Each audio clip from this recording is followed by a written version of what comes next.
There is a kind of pain that nobody prepares you for. Not the kind that comes from a stranger, not the kind that arrives suddenly in the middle of the night, but the quiet, slow-burning kind that comes from people who looked you in the eye and promised they would never hurt you. This story is about a man who gave everything he had to the people around him, who bent himself backward to make sure others were comfortable, who smiled through his own hunger so that the people at his table could eat. And in the end, those very people, the ones who called him brother, the ones who leaned on him when the world got heavy, were the first to walk away the moment he had nothing left to give. If you have ever loved someone more than they deserved, if you have ever found yourself wondering why being a good person still left you feeling completely alone, then this story was written for your heart. His name was Daniel. He grew up in a modest home on the outskirts of a mid-sized city, the kind of neighborhood where everyone knew each other's name and front porches were used for actual conversations. His mother worked double shifts at a local hospital as a nursing assistant, and his father, a quiet and deeply principled man, drove a delivery truck 6 days a week. Neither of them had much in terms of money, but they were extraordinarily rich in values. From a very young age, Daniel was taught that how you treat people when you have nothing tells the world everything about who you truly are. His mother used to say, "The measure of a man is not in what he accumulates, but in what he leaves behind in the hearts of others." Daniel believed that with everything in him. He carried those words into adulthood like a torch. By the time Daniel reached his late 20s, he had built a reputation in his community as the person you could count on. He was the friend who showed up with tools when your pipe burst at 2 in the morning. He was the one who drove 3 hours round trip to help a colleague move into a new apartment, refusing even gas money. He lent money he sometimes did not have. He offered time he sometimes needed for himself. He celebrated other people's wins as loudly as if they were his own, and he mourned other people's losses as quietly as if he were the one carrying the weight. To the outside world, Daniel appeared to be the kind of human being that society quietly celebrates but rarely chooses to become. He was warm. He was consistent. And he was absolutely exhausted. What people rarely talk about when they describe someone like Daniel is the internal cost of that kind of living. Research in psychology, including studies from institutions like the American Psychological Association, has consistently shown that chronic people-pleasing is not just an emotional pattern but a physiological one. The nervous system of a person who habitually prioritizes others while ignoring their own needs operates under a form of sustained low-grade stress. The body adapts, but at a price. Sleep quality deteriorates. Decision-making becomes clouded. And perhaps most painfully, the individual begins to measure their own worth by the reactions of others, creating a dangerous dependency that leaves them deeply vulnerable when those reactions change.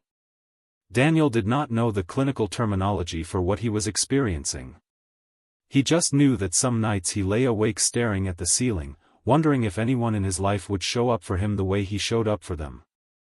The answer, as it turned out, would come in the most devastating way possible.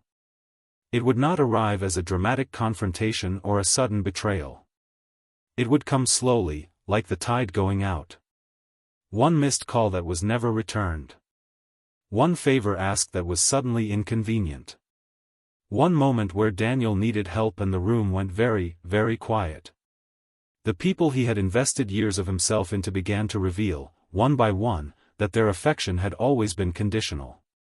It was tied not to who Daniel was, but to what Daniel could provide. And the moment he stopped providing, the relationship began to dissolve, as if it had been written in invisible ink all along, only visible under the heat of his generosity, and gone the moment the warmth ran out.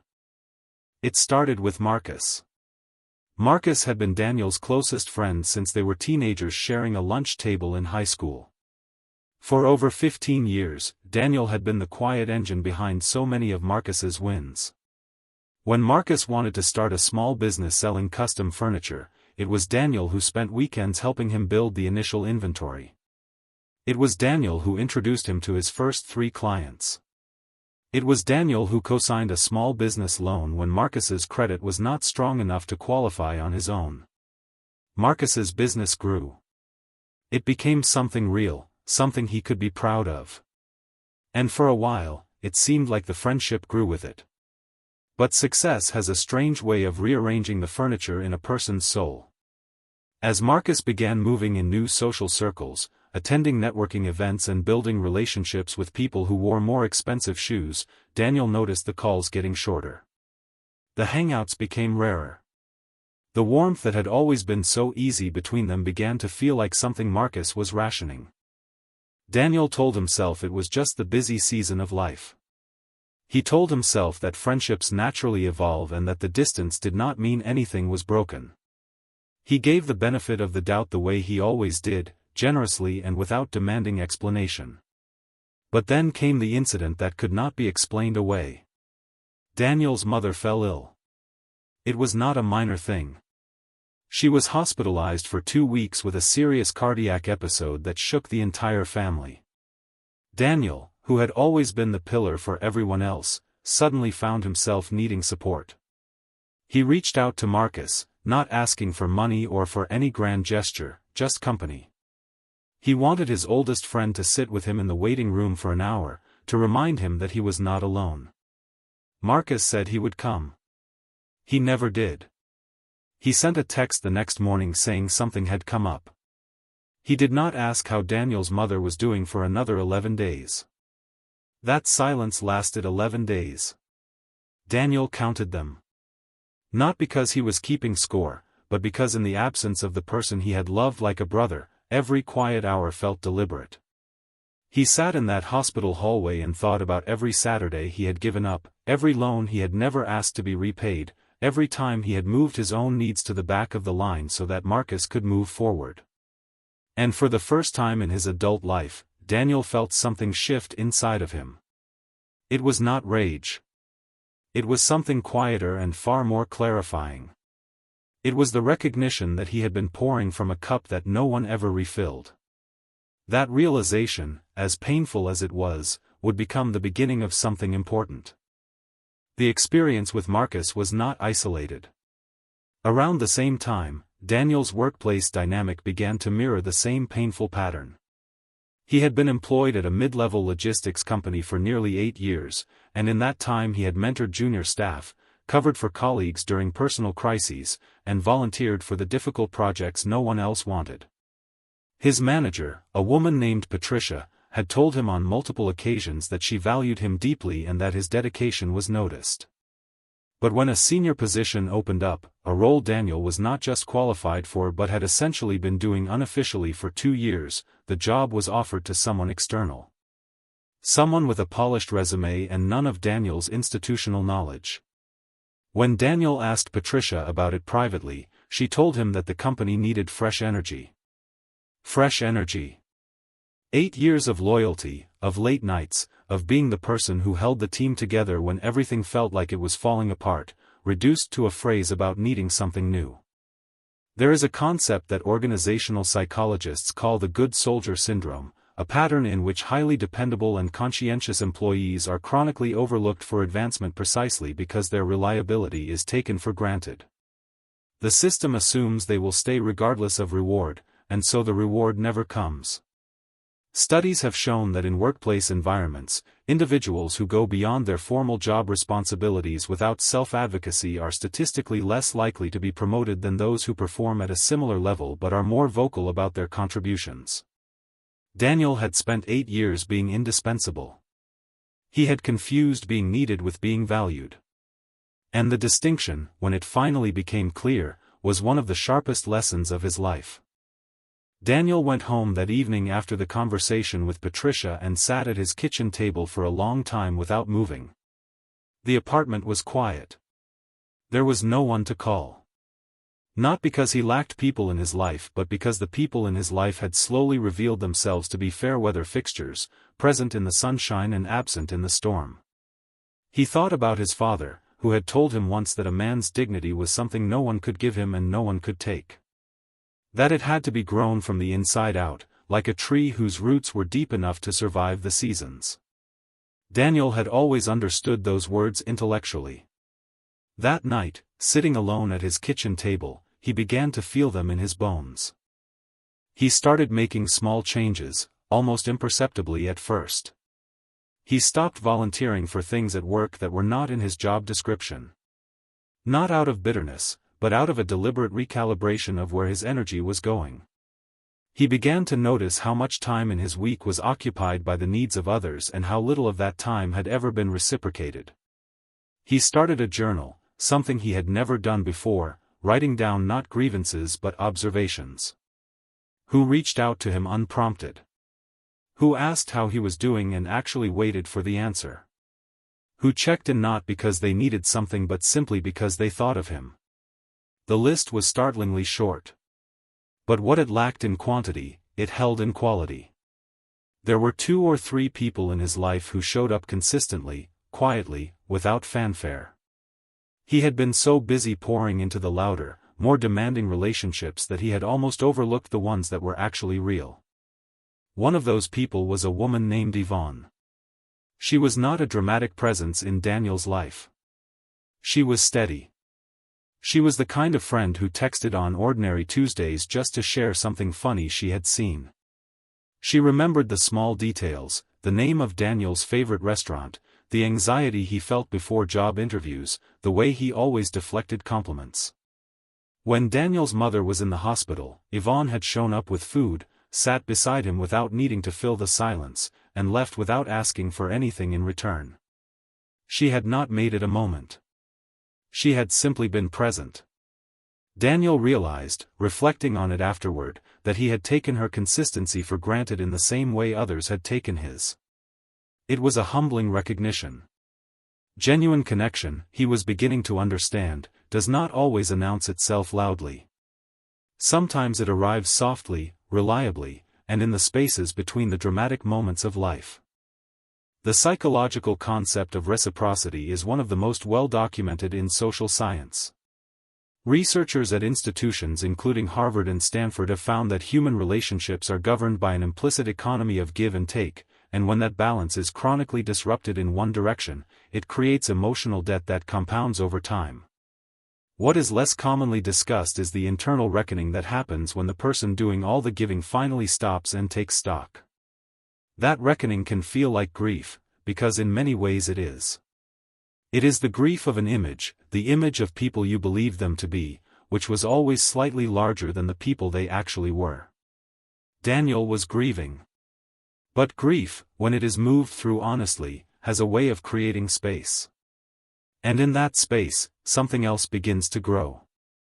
He reached out to his father one weekend and they drove together to a fishing spot they had not visited in years. They did not talk about Marcus or Patricia or any of the specific disappointments that had accumulated in Daniel's chest. Instead, they talked about the river, about patience, about the difference between waiting and wishing. His father told him something that afternoon that Daniel would carry for the rest of his life. He said that the problem with being a generous person in a world that confuses generosity for weakness is not the generosity itself. The problem is when you stop giving to yourself first.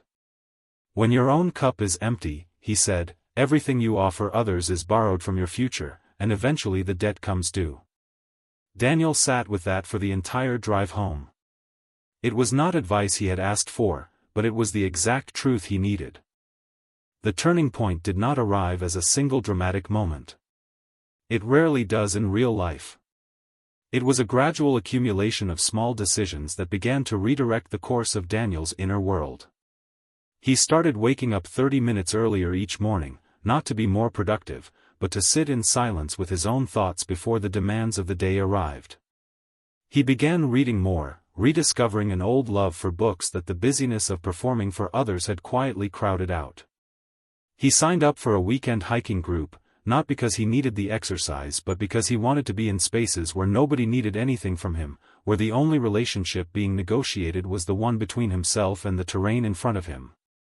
These were not grand gestures. They were acts of quiet self-reclamation. At work, the shift in Daniel's demeanor was noticeable. He was not cold or withdrawn. He was still warm, still competent, still deeply committed to doing his job well. But something in his posture had changed. He had stopped apologizing for taking up space. He began advocating for his contributions in meetings rather than assuming they were obvious. When a new project came up that required a team lead, he did not wait to be asked. He put his name forward directly and prepared a detailed proposal for why he was the right choice. He did not get that particular assignment either, but the act of self-advocacy itself was transformative. He had broken a pattern that had been limiting him for years. He had learned to speak up, and now that the voice was awake, it would not be easily quieted again. Something interesting happened in the months that followed. People began to treat him differently. Not because he had become unkind or difficult, but because he had stopped telegraphing that he would absorb any treatment without complaint. There is a body of research from social psychology suggesting that the way we carry ourselves, the subtle cues we send about our own perceived value, shapes how others interact with us in ways that operate largely below conscious awareness. Daniel was not playing games. He was not performing confidence he did not feel. He was simply, slowly, starting to believe that his time and energy and love were finite and precious and deserved to be given to people and places that honored them. That belief alone changed the energy of every room he entered. Marcus called him one afternoon out of the blue, several months after the hospital silence. He was cheerful on the phone, breezy, as though no time had passed and nothing had happened. He talked about a new project he was working on and then, almost as an afterthought, mentioned that he could use Daniel's input on something. Daniel listened. He was kind. He was not cruel or dismissive. But when Marcus finished talking, Daniel said something he had never said to him before in 15 years of friendship. He said that he was not available right now, that he had a lot on his plate, but that he wished him well with the project. Just that. Simple and clean and complete. Marcus seemed surprised. The conversation ended quickly. And Daniel sat afterward in the quiet of his apartment and felt something he had not felt in a very long time. He felt like himself. The relationship with Marcus did not end dramatically. It simply receded, the way water pulls back from a shoreline when the tide changes. There was no argument, no confrontation, no tearful reckoning. It just became what it had always been beneath the surface, a connection defined by utility rather than genuine love. And the strange thing was that accepting that truth did not destroy Daniel. It freed him. Because the energy he had spent for 15 years trying to maintain something that was never quite what he believed it to be could now go somewhere else. It could go toward people who actually showed up. It could go toward himself. It could go toward building the kind of life that did not depend on other people's validation to feel worthy. Several months later, Daniel received news that stopped him in his tracks.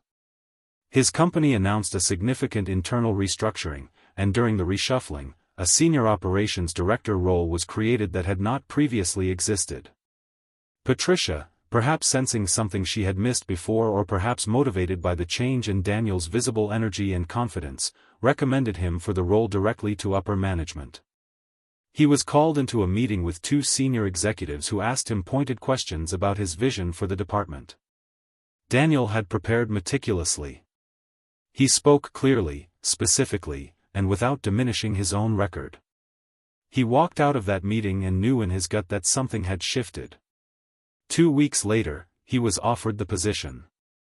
He did not celebrate loudly. He called his mother, who was home now and recovering well, and told her quietly. She cried a little. He cried a little too. He called his father, who said simply, "There it is," and that was enough. He texted Yvonne, who responded with a string of the most enthusiastic messages he had ever received from another human being, and for the first time in what felt like years, Daniel laughed until his stomach hurt. These were the people. These were the ones who deserved to be in the front row of his life. Not because they had done the most for him over the course of his career, but because they were consistent and honest and genuinely invested in his happiness without needing anything in return. There is a line of thinking in positive psychology, popularized through the work of researchers like Martin Seligman, that distinguishes between two kinds of happiness. The first is the pleasure of receiving, the good feeling that comes from acquiring, being praised, being chosen. The second is what researchers call eudaimonic well-being, a deeper satisfaction that comes from living in alignment with one's values, from growing, from contributing meaningfully, and from connecting authentically. Daniel had spent most of his adult life experiencing the first kind in only the most hollow way because he was receiving very little in return for all he gave. What he was discovering now was the second kind, the kind that does not collapse when external circumstances change because it is built on something internal and sturdy. He thought often during this period about the version of himself from 5 years prior, the man who would have kept showing up for Marcus no matter what, who would have swallowed his frustration at Patricia's decision and doubled down on proving himself through invisible labor. That version of himself was not weak. He wants to be clear about that when he reflects on it. That version was generous and sincere and genuinely beautiful in his desire to love people well.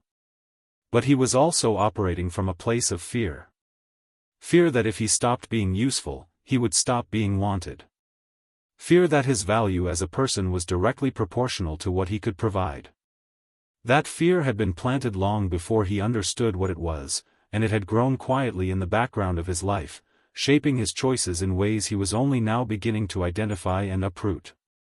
The science of self-worth and what psychologists call core beliefs reveals that many adults carry deeply embedded narratives about their own value that were formed in childhood or early adolescence, often in response to environments where love felt conditional. When a child learns that affection is granted in exchange for behavior, for being helpful, for not being a burden, for achieving, they often carry that template into adult relationships without recognizing it. They become adults who are endlessly generous because their nervous system learned early that generosity was the safest currency. Changing that pattern is not easy and it is not quick. It requires confronting the original belief, sitting with the discomfort of it, and slowly building evidence for a new truth. Daniel was building that evidence, one small decision at a time, one honest conversation at a time, one morning of silence at a time. There is something that nobody tells you about the moment you start choosing yourself. They do not tell you that it can feel, at first, like loss. Because in the process of becoming more discerning about where your energy goes, certain relationships will naturally fall away, and even when those relationships were not serving you, their absence can feel like failure. It can feel like loneliness. It can feel like you did something wrong. Daniel moved through all of those feelings. He did not bypass them or perform wellness to avoid sitting with the hard parts. He let himself feel the grief of realizing that some of the connections he had clung to most tightly were never the deep anchors he had imagined them to be. He let himself feel angry, not destructively, but honestly, the kind of anger that is simply the voice of your own dignity asserting itself after being quiet for too long. And then, on the other side of that grief, something beautiful happened. He found himself lighter. Not because his problems had disappeared or because his life had suddenly become easy, but because he was no longer carrying the invisible weight of maintaining relationships that required him to be less than he was. He was no longer editing himself down to fit into spaces that were too small for everything he actually had to offer. He was taking up his full space in his own life for the first time, and it felt both terrifying and completely natural, the way any return to something true always does. Daniel's mother recovered fully from her cardiac episode. She came home to an apartment that Daniel had quietly prepared for her return, filling her refrigerator, setting up her medications in a labeled organizer, placing a small arrangement of her favorite flowers on the windowsill where the morning light came through. She looked around at all of it and then looked at her son and said, "You have always known how to love. You just needed to learn to include yourself in that love." He did not have a response for that. He just held her hand and sat with her in the quiet for a while, in the way that Yvonne had once sat with him, without needing to fill the silence with anything other than presence. The world is full of people like Daniel. You may be one of them. You may be the person in your family who holds everything together without anyone noticing. You may be the friend who always shows up, always remembers, always gives, and who quietly wonders if the people around you would do the same. You may have built your identity around being dependable, around being the strong one, around being needed, and somewhere beneath all of that reliability you may have a small, tired voice asking when it will be your turn. If that voice sounds familiar, then what Daniel's story offers is not a prescription or a self-help formula. It is simply a mirror. A reminder that your kindness is not the problem. Your willingness to love deeply is not the problem. The only thing that needs adjusting is the direction of some of that love. You are allowed to be on the receiving end of your own generosity. You are allowed to require that the people in your life show up for you with the same energy you bring to them. That is not selfishness. That is self-respect. And it changes everything. There is an old proverb that says still water runs deep. The people who make the least noise are often the ones carrying the most, feeling the most, and capable of the greatest depth when they are finally given the space to grow without constantly pouring out. Daniel was still water. He always had been. What changed was not his nature but his boundaries, not his warmth but his wisdom about where that warmth belonged. He still shows up for people. He still loves generously and without condition. But he no longer does it from a place of fear. He does it from a place of abundance, from a cup that he has learned to fill first, from a heart that knows its own worth and refuses, quietly and firmly and with great dignity, to accept any less than it deserves. If there is one thing his story leaves behind, let it be this: the world does not need you to be smaller to make others comfortable. It needs you to be so fully yourself that everyone around you is reminded of what it looks like to live without apology, without performance, and without ever again mistaking your kindness for something that can be taken without consequence.